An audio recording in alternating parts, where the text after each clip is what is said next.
예, 안녕하세요. 자, 오늘은 무엇인가의 기초적인 질문에 대한 세 번째 마지막 강의 시간입니다. 동물의 언어에 대해서 이제 살펴볼 텐데요. 이 동물의 언어를 이제 보면서 동물의 언어와 인간의 언어는 어떻게 다른가를 이제 볼 수 있는 시간이 되기도 하겠습니다. 자, 동물의 언어에 대해서 언어학자들이 그동안 새, 꿀벌, 돌고래, 침팬지, 고릴라 등 다양한 동물들의 의사소통 방식을 연구했습니다. 전 강의에서도 얘기했지만 어떤 학자는 침팬지와 30년 동안 동고동락을 하면서 연구를 하기도 했고요. 지금 평생을 바치기도 하고 아주 많은 시간들을 이 동물의 언어에 대해서 동물이 그 구강 구조가 인간보다 발달하지 않아서 그렇지 훈련만 시킨다면 인간과 같은 방식으로 인간과 자기의 생각을 또 관념적인 추상적인 생각까지도 표현할 수 있지 않을까라는 그 희망을 가지고 가족처럼 같이 지내면서 연구를 해왔는데 그 결과를 이제 여기서 얘기하도록 하겠습니다. 우선 와쇼라고 하는 침팬지가 있어요. 이 침팬지에게 학자가 160개의 신호, 단어면 신호를 습득하도록 이제 학습시켰고요. 그래서 이제 160개의 신호를 학습했다니까 대단히 많은 거죠. 그리고 이게 일종의 이게 그 어휘가 되는 겁니다. 또 이 신호를 2개 정도씩 결합시켜서 초보적인 통사 지식, 즉 초보적인 문장을 완성하는 데까지 성공했다. 그러니까 2개의 신호를 결합해서 어떤 명제를 표현하는 자기의 그 메시지를 전달하는 정도까지는 성공을 한 침팬지가 와쇼. 그 다음에 피그미 침팬지, 좀 작은 침팬지 종류인데요. 칸지라는 이름의 침팬지는 키보드를 사용해가지고 신호를 이제 자기의 그 메시지를 전달하게 하고 이 키보드 신호 2개까지를 이용해서 간단한 문법을 이해한 거로 보인다라고 이제 학자가 발표를 했는데 이게 이해를 한 것인지 아니면 다른 이유 때문에 이렇게 2개를 조합하는 몇 개 있어요. 무한정으로 한 건 아니에요. 2개를 조합하는 그런 모습을 보인 건지는 잘 모릅니다. 코코라운 고릴라는 2천여 개의 그 ASL, American Sign Language인데요. 미국 수화를 약간 변형시킨 2천여 개의 그 기호를 학습하는 데 성공했다. 숫자로 엄청나게 많죠. 다만 이 세 동물 다 이게 문장을 우리가 앞에서 봤던 임의적으로 쓴다든가 창의적으로 쓴다든가 중의성을 보였다든가 이런 내용은 없어요. 또 한 학자는 앵무새, 엘릭스라는 이름의 앵무새를 통해 연구를 하면서 이제 앵무새는 불이라는 특성 때문에 다양한 소리를 내지 못하겠죠. 다만 뭔가 감정 표현을 한다. 감정을 통해서 자기 메시지를 전달하려 한다. 이런 거를 밝힌 분이 있고요. 또 뒤에서 더 자세히 보겠지만 님 촘스키라고 하는 촘스키가 아니라 님 침스키라는 침팬지에 대한 연구를 아주 오랫동안 한 학자가 있습니다. 테라스라는 학자인데요. 아까 노엄 촘스키 얘기를 했었죠. 노엄 촘스키 현대 언어학의 창시자, 선구자 이렇게 보기도 하는데 이 노엄 촘스키라는 이 언어학자는 동물은 인간 같은 언어를 절대 구사할 수 없다라고 처음부터 단호하게 선을 그었어요. 그래서 테라스라는 학자가 심리학자인데 노엄 촘스키의 이름을 약간 패러디를 해가지고 님 촘스키라는 침팬지 이름을 님 촘스키를 지어놓고 그 침팬지와 오랜 기간에 걸쳐서 생활하면서 그 연구 결과를 밝혔는데 참 재밌게도 이 테라스는 원래는 노엄 촘스키의 그 전제 가정을 이렇게 반박하려고 시작했는데 결국은 노엄 촘스키의 그 전제를 지지하는 그런 결론을 냈는데요. 결론은 이렇습니다. 님 침스키의 발화, 이 사람 연구한 이 침팬지의 발화는 시간이 지나도 길이가 늘어나지 않았다. 아까 2개의 단어 정도를 조합하는 문장을 보였다라는 게 다른 연구, 와쇼나 킨시나 코코 이런 데 나왔었죠. 취임스키의 발화 중 88%는 연구자의 발화를 따라한 것이다. 자기가 창의적으로 임의적으로 발한 게 아니었다는 거고요. 취임스키의 대답은 대부분 자발적이지 않았다. 요구에 의해서. 우리가 이제 개에게 뭐 맛있는 걸 주면 개는 주인이 좋아하는 행동을 하는 것처럼 또는 주인에게 잘못 보면 뭐 안 좋을 거라고 생각해서 이제 주인의 기분을 맞춰주려고 하는 것처럼 그런 대답이었다. 취임스키의 대답은 대부분 인간 발화의 모방이었다. 이렇게 결론을 내렸고요. 취임스키는 대화에 새로운 정보를 거의 덧붙이지 않았다. 가르쳐준 그것만을 사용할 뿐이지 창의성을 보이지 못했다는 거고요. 취임스키는 대화의 주고받기라는 개념을 가지고 있지 않았다. 누가 얘기하면 그거에 대해서 대응을 하고 그거에 대해서 또 다른 대응을 하고 이런 게 아니었고 그냥 질문답 이런 식으로만 따로따로 분리된 그런 대화였다는 거죠. 그래서 이런 것들을 가르쳐 가지고 결국은 동물의 의사소통 방식에 있어서 이제 물론 기본적으로 벌이라든가 돌고래라든가 그냥 일반적인 그 정글에 사는 고릴라, 침팬지, 일반 원숭이들이 자기들끼리 적에 대한 위협을 서로 미리 동료들에게 전달하고 먹이가 어디 있다는 그 정보를 공유하고 이런 정도의 단순한 것은 자의적이었지만 뭐 신호를 몇 개, 뭐 2000개를 배웠다든가 단순한 문장을 표현할 수 있었다든가 이런 것은 연구자가 자꾸 시키니까 그 연구자의 그 의도에 따라서 이 연구 대상인 이 동물들이 했다는 그 연구자의 비위를 맞춰주게 했다는 그런 결론인데 이걸 이제 클레버 한스 효과라고 합니다. 클레버 한스 이펙트. 한스는 여기 말의 이름인데요. 이 말이 뭐 이제 쇼단에서 한스란 말에다가 한스가 수학 문제를 풀 수 있어요. 그래놓고 수학 문제를 딱 얘기하고 땅에다가 이렇게 이제 답을 몇 군데 이렇게 선택지를 적어놓으면 한스가 신기하게도 그 문제에 대한 답을 가가지고 발로 탁 밟아서 답을 가리켰다는 거예요. 또 뭐 구어체대 훌라후프를 사용해서 어떤 답을 표현하기도 하고. 그런데 이게 한스가 정말 답을 알아서 한 게 아니라 말이잖아요. horse.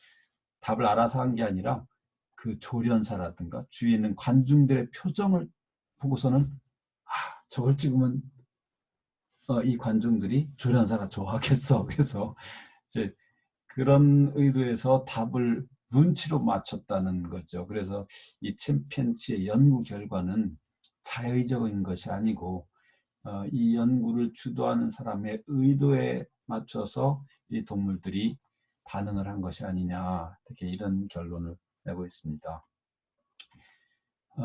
결론은 뭐냐면 여러분들이 동물의 언어와 인간의 언어는 과연 같은 수준까지 도달할 수 있을까? 여러분의 설문의 응답에 75%였던가요? 74% 정도가 가능하다고 봤는데 사실 연구의 결과는 그렇지 않다는 거죠.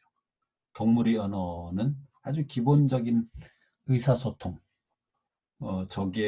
적으로부터 위협에 대해서 함께 방어를 하고 그 위협을 공유해서 그 집단을 지키려는 그런 의도, 또 먹잇감이 있을 때 그에 대한 정보를 알려줘서 서로 함께 하려고 하는 정도는 자의적으로 이루어지지만 나머지는 그렇지 않다라는 결론입니다.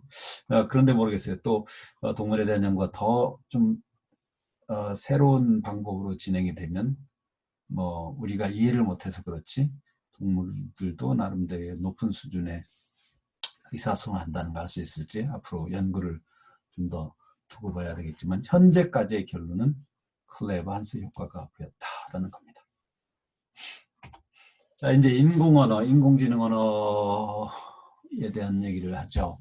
이것도 여러분 설문에서 72%가 인공지능이 가능하다. 인간과 똑같은 수준의 인공 언어를 사용하는 인공지능이 가능하다라고 답을 했는데요. 세계 보편 언어와 인공 언어에 대한 관심은 오래전부터 지속됐습니다. 19세기 중반쯤부터 시작됐다고 할까요? 그 중에서 가장 대표적이고 널리 알려진 게 에스페란토어인데, 에스페란토라는 의사가 고안하는 거예요. 그래서 이거는 상당히 지금 현재 널리 퍼져 있어서 200여만 명의 사용자가 있다고 보고되고 있고요. 그리고 부모로부터 이 언어를 모국어로 습득한 사람이 2천 내지 3천 명에 달한다는 보고가 있어요.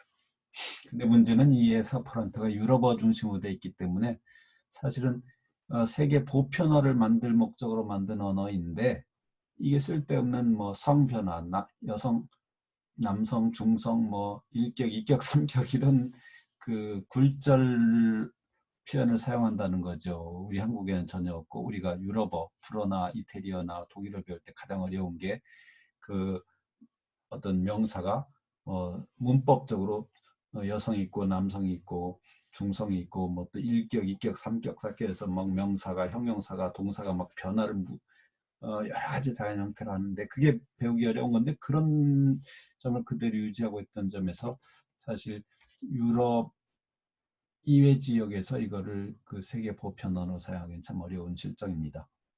두 번째로 유명한 인공 언어가 클링언어, 클링어니스라고 부르는데요. SF 드라마 스타트렉, 미국에서 한동안 굉장히 인기 있었던 드라마고, 굉장히 오랫동안 방영되고 여러 가지 시리즈가 있었습니다. 이 별을 왔다 갔다 하는 그 우주선을 트랙, 달구지라고 표현해서 더 재밌는데요. 이 스타트rek에서 클링곤족이라고 굉장히 거친 외계 쪽이 있어요. 도전적이고 싸움을 좋아하고, 그러다 보니까 말도 굉장히 거칠어요. 대개가 무성음, 또 파이어룸, 이런 식 음성을 많이 사용하는데, 이 클링건족이 사용하는 외계어 느낌이 나는 언어인데, 이 실제 사용한 가능하고 미국의 언어학자인 마크 오클랜드라는 사람이 고안하는 거고요. 이 언어, 클링건 언어 협회가 있습니다. 그리고 클링건 언어를 배우는 훈련 프로그램이 있어요. 인터넷에. 관심 있는 사람은 그 훈련 프로그램에 써가지고 클링건 언어를 직접 배울 수 있고요. 그 그룹에 가담하게 되면 막 여행을 하면서도 재밌게 보낼 수 있을까 생각하는데, 두 번째로 인기 있고 실제로 막 사용되고 있는 언어가 클링건 언어입니다. 그 밖에도 인터링구아라는 언어가 고안되어 있는데, 이제 아까 말한 굴절, 인플렉션이라는 게 유럽 언어를 배울 때 참 힘든 부분인데, 이 굴절이 없는 라틴어라고 불리는 유럽어 중심의 언어고, 또 신데린이라는 언어가 있는데, 여러분이 잘 아는 J.R.R. 톨킨의 작품 속 엘프가 사용하는 언어가 두 가지 있는데, 그 중에 하나가 신데린이고요. 또 노비알이라는 오토 제스퍼슨이라고 하는 굉장히 유명한 언어학자가 있어요. 초기 구조조 언어학자인데요. 이 사람이 고안해낸 언어, 지금 이제 거의 사용되지는 않지만 어쨌든 오래전에 그 유명한 언어학자가 고안했다는 게 굉장히 재미있고요. 그 볼라피크라는 독일의 한 사제 신부가 만들어낸 1880년대쯤인가 만드는 그런 언어도 있습니다. 이렇게 이제 오래전부터 사람들은 세계 보편 언어를 만들어내려고 하는 그런 욕망이 컸고, 그러다 보니까 인공언어에 대한 관심을 오래전부터 갖게 됐다. 그러면 이런 인공언어를 사용하든 아니면 기존 언어를 사용하든 인간과 똑같이 언어를 구사하는 인공지능이 가능할까? 이거에 대한 답을 지금 현재 쉽게 내기는 어렵습니다. 기존의 언어학자들은 불가능하다고 생각을 해왔어요. 기존의 심볼 중심의 문법, 아까 명사구라는 것은 관사 플러스 준명사구고, 그러니까 명사구는 관사 플러스 준명사고, 준명사구는 형용사 플러스 준명사구고, 이런 규칙에만 따른다면, 이런 규칙을 컴퓨터의 인공지능을 만드는데 답재에서만은 인간이 갈 수 있는 어떤 그 다양한 언어의 특성들, 그 중의성이라든가 창의성을 표현한다는 건 참 힘들다고 봐왔습니다. 그런데 이제 문제는 딥러닝이라는 그 학습 또 알고리즘이 대두했잖아요. 이걸 통해서 바둑이라는 그 복잡한 프로그램이 딥러닝을 기반으로 한 바둑 프로그램, 인간을 그냥 이제 번번 이겨버립니다. 인간이 이제 바둑에 있어서 컴퓨터에 아주 절패예요. 딥러닝의 위력을 통해서 사람과 같은 수준의 인공지능의 언어가 구현되지 않을까라는 거에 지금 기대를 모으고 있는데, 그게 가능한지 안 가능한지 여부는 딥러닝을 사용하든 기존의 알고리즘을 사용하든 어쨌든 인간 언어의 특성, 우리가 앞에 쭉 봤던 8가지였던가요? 인간 언어의 특성을 완벽히 구현할 수 있으면 가능한 것이고, 그걸 구현할 수 없다면 불가능하다고 봐야겠죠. 어쨌든 답은 현재는 미지수입니다. 그렇다면 인공지능이 인간과 똑같이 언어를 구사할 수 있는지 여부를 어떻게 판단할 것인가? 판단 기준이 있어야겠죠. 그러니까 정말로 인공지능이 인간 언어의 특성을 완벽히 구현했는지 그렇지 않은지를 어떻게 판단할 수 있는 거예요. 이 문제에 대해서 1950년에 아주 오래전 현재와 같은 컴퓨터는 없고 굉장히 크고 단순한 컴퓨터가 막 개발될 당시쯤이겠죠. 앨런 튜링이라고 하는 수학자가 제안해낸 튜링 테스트라는 게 있습니다. 자, 원래 본인은 A 테스트라고 불렀던 것 같아요. 그런데 나중에 사람들이 이 사람 제안자의 이름을 따서 튜링 테스트라고 하는데, 또 이 테스트를 탑재하고 있는 기계를 튜링 머신이라고 부르고, 이 튜링 머신이라고 하는 것은 현재 컴퓨터 CPU를 디자인하는 기본 바탕이 됐던 것이고, 결국 지금의 CPU의 작동 방식도 결국은 이 튜링 테스트에 기반을 두고 있다고 봅니다. 그래서 앨런 튜링은 컴퓨터로부터의 반응을 인간과 구별할 수 없다면 컴퓨터는 사고를 할 수 있는 것이라고 보는 거예요. 인공지능을 갖췄다고 보는 거고, 그 인공지능을 갖췄다면 인간과 같이 언어를 구사할 수 있다고 볼 수 있다는 거죠. 이걸 확대 해석하면 이 사람이 말하는 튜링 테스트는 이런 겁니다. 두 개의 박스 속에다가 한쪽에는 사람이 들어가고 한쪽에는 기계가 들어가요. 그래서 양쪽에다 자판을 다 놓고 여기 질문자가 자판에다가 문제를 쳐서 집어넣습니다.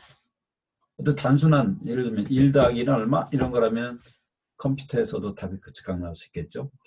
인간은 그 자판에 들어오는 입력을 보고 자기가 또 자판을 쳐서 답을 내줍니다. 이렇게. 그래서 이제 이런 단순한 문제부터 이제 복잡한 문제로 질문할 수 있을 텐데, 이 질문자는 몰라요. 박스가 2개 있는데 어느 쪽에 컴퓨터 기계가 들어있고 어느 쪽에 인간이 들어있고. 근데 이 질문자가 자기가 하고 싶은 질문을 계속했을 때 양쪽의 답이 똑같이 나와서 어떤 것이 기계고 어떤 것이 사람인지를 구분할 수 없게 된다면, 그런 단계가 되었을 때에 그럴 때 그 기계 컴퓨터는 인간과 구별할 수 없는 사고를 할 수 있는 거다라고 이제 튜링은 가설을 세워놓고 지금 상금이 걸려 있다고 합니다. 어마어마한 이 튜링 테스트를 통과할 수 있는 기계를, 컴퓨터를 디자인한 사람한테 어마어마한 상금이 주어져 있다고 하는데, 뭐 관심 사람 해보시고요. 자, 그런데 이 튜링 테스트에 대해서 반박을 한 사람이 있습니다. 존 솔이라고 하는 철학자이자 언어학자인데요. 이 사람이 중국인의 방, Chinese Room이라고 하는 또 가상적 장치를 만들었어요. 질문 답변을 수행할 수 있는 기계가 있다고 하더라도 그것이 지능을 가졌는지는 튜링 테스트로는 판정할 수가 없다. 그러니까 튜링이 제안한 저 테스트, 그걸 통과하면 인공지능이다. 인공지능이란 말은 언어도 완벽하게 구사할 수 있는 그런 이제 프로그램이어야 되는데, 그것만 가지고는 그게 인공지능이라고 볼 수가 없다는 게 이제 스트란설의 중국인의 방 가설인데요. 이 가설은 어떤 건가 하면 이렇습니다. 상자 속에 영어만 할 줄 알고 중국어를 모르는 사람이 들어가요. 그 사람은 리스트를 갖고 있습니다. 중국어로 된 리스트를 갖고 있어요. 어떤 중국어 질문에 답, 중국어 질문에 답. 그러니까 질문지가 쭉 목록이 있고 답 목록이 있을 텐데 이 사람은 중국어를 전혀 몰라요. 영어만 할 뿐입니다. 근데 이제 밖에서 질문자가 중국어로 질문을 적어서 안에다 집어넣어요. 그러면 이 중국인의 방 속에 있는 이 영어만 할 수 있는 이 사람은 이 중국어를 읽지 못지만 글자를 이렇게 비교해보고 요 질문에 대한 답은 요거지 하고 그 질문에 해당된 자기가 이미 갖고 있었던 리스트 속에서 갖고 있었던 답지를 밖으로 이렇게 내보내주는 겁니다. 답지를 갖고 있으면 그 사람 어떤 중국어를 자기는 읽지도 잘 이해하지 못하는 중국어로 된 질문지에 대해 거기에 매칭이 되는 답지를 밖으로 내보낼 텐데 그럼 밖에 있는 사람 입장에서는 이 안에 있는 사람이 질문자 입장에서 안에 있는 누군가가 중국어를 할 줄 아는 사람이구나 라고 착각을 할 수 있죠. 서울의 주장은 그렇습니다. 그러면 이 중국인의 방 속에 있는 영어만 하는 이 사람을 중국어를 할 수 있다고 볼 수 있느냐. 튜링 테스트가 인간이 질문자가 하는 질문의 답을 인간과 같은 방식으로 했다고 해서 그 튜링 머신을 인간과 구별할 수 없는 사고를 한다고 볼 수 있을 것이냐. 그래서 이제 튜링 테스트, 인공지능이라고 하는 것이 이제 언어학자나 철학자들에게 있어서는 기계가 아무리 발전해도 그걸 인공지능이라 부르기가 힘들다. 그 말은 인공지능이 언어를 제대로 구사할 수 있다고 보기가 어렵다. 다른 점이 있다. 이렇게 이제 생각하려는 것인데 모릅니다. 이 딥러닝이라고 하는 분야가 어떻게 앞으로 발전이 될지 많은 사람들이 바둑이라고 하는 이 아주 굉장히 어렵고 복잡한 프로그램을 컴퓨터가 이제 완전하게 인간을 이길 수 있는 세대가 올 거라고 생각하지 못했어요. 근데 지금 그렇게 돼버렸죠. 그래서 인공지능이 이제 새로운 알고리즘, 딥러닝이라고 하는 새로운 컴퓨터 학습 시스템을 통해서 발전을 한다면 컴퓨터가 인간과 같은 대화, 언어를 구사할 수 있을지 앞으로 두고 보면 좋겠고요. 이 문제에서 여러분도 앞으로 지속적으로 관심을 가질 수 있기를 바랍니다. 자, 이 문제에 대한 답은 볼입니다. 자, 매 수업, 매 주마다 내가 좋아하는 만화를 한 커트씩 올리려고 합니다. 이 만화들은 되게 언어의 재미를 더욱더 만끽할 수 있는 그런 내용들이에요. 언어의 유희를 사용한 그런 만화인데요. 자, 딜버트는 사람 이름, 여기 좌측에 와이셔츠, 흰색 와이셔츠를 입고 있는 셀러리맨, 평범한 회사원인데요. 이 내용을 좀 한번 보시죠. 이러다 보면은 이제 밤새 여기 I worked all night to finish the assignment on time. 이제 업무 과제를 마치려고 그걸 제때에 맞추려고 밤새 일을 했다. 밤을 샜습니다. 그러면서 자기가 한 그 업무 내용을 이제 상관한테 가져왔죠. 그랬더니 상관이 하는 말이 toss it on the pile. 그랬어요. toss, 던져둔다는 뜻이에요. 파일은 여기 서류 더미를 말합니다. 여기 서류 더미에다가 던져놔요.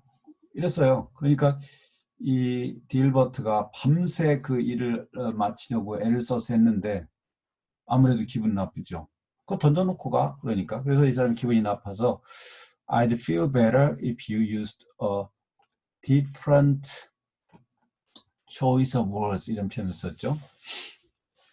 여러분이 좀 당신이 좀 다른 단어를 선택해서 사용하면 표현하면 좀 더 제가 기분이 좋겠는데요.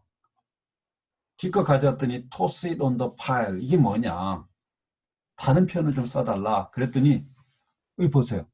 이 상관이 어땠습니까? 다른 표현을 썼나요? 안 썼나요?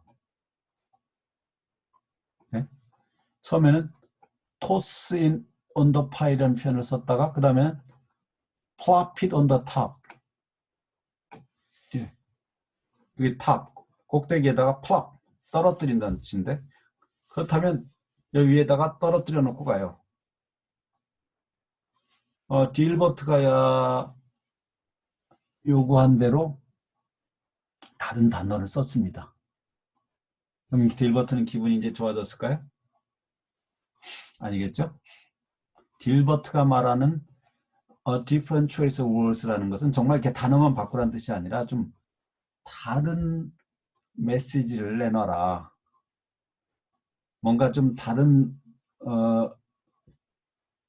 태도를 보여라 이런 거잖아요. 여기서 이제 딜버트가 요구하는 건 뭐겠습니까? Thank you. 고마워요. 아니면 good job. 잘했네요. 이런 뭔가 위로 고마움의 표시를 듣고 싶었던 거죠. 이게 이제 언어위.